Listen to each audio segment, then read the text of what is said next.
তো এই যে কেতলিটা দেখতে পাচ্ছ, এটা হচ্ছে কিয়ামের একটি কেতলি। এটাতে লাইন আসে না, আমি লাইন দিয়েছি।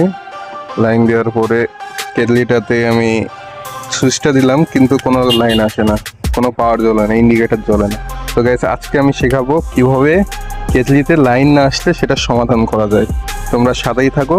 যেহেতু আমি এক হাত দিয়ে ভিডিও করতেছি আর এক হাত দিয়ে কাজ করবো, একটু ঝামেলা হবে, তারপরেও তোমরা সাথেই থাকো এবং পুরো ভিডিওটা দেখো। তো গাইস, প্রথমে আমাদেরকে কেটলিটা খোলা লাগবে, পিছনে খোলা লাগবে। আমি প্রথমে দেখে নিচ্ছি এখানে অনেক সময় পিনগুলো কি হয়, নিচে দেবে থাকে। এই যে পিনগুলো দেখা যাচ্ছে, এইগুলো নিচের দিকে দেবে থাকে, যার জন্য লাইন আসে না। তো পিনগুলো ঠিক আছে, তো সেক্ষেত্রে আমি নিচের তলাটা খুলে নিব। তো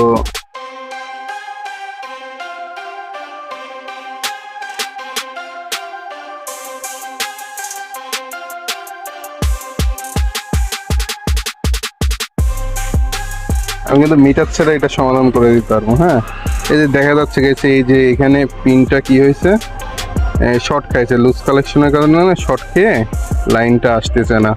এই পাশের পিনটা ঠিক আছে, এই পাশের পিনটা ঠিক আছে, কিন্তু এই পাশের পিনটা কি হয়েছে, পুড়ে গেছে। তো পিনটা আমি দেখা যাচ্ছে মাঝখানে একটু ফাঁকা আছে। তো আমি কি করব, হালকা একটু ছেড়ে দিয়ে দেখবো যে সমাধান হয় নাকি। যদি হয় তাহলে হলো। এরকম একটা স্ক্রুড্রাইভার নিয়ে এই পিনের নিচ দিয়ে আমি জাস্ট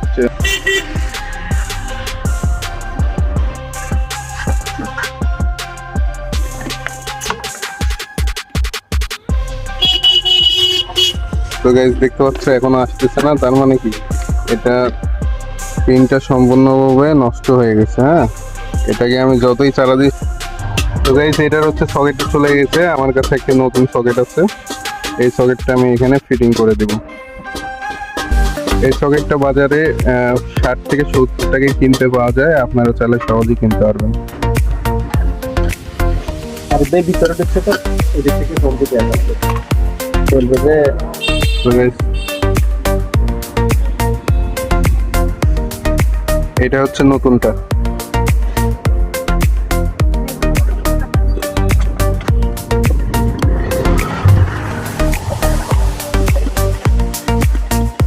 আমি চাইলে পুরাতনটা সার্ভিস করে দিতাম, কিন্তু পুরাতনটা আসলে কিছু হতো না, আবার নষ্ট হয়ে যেত।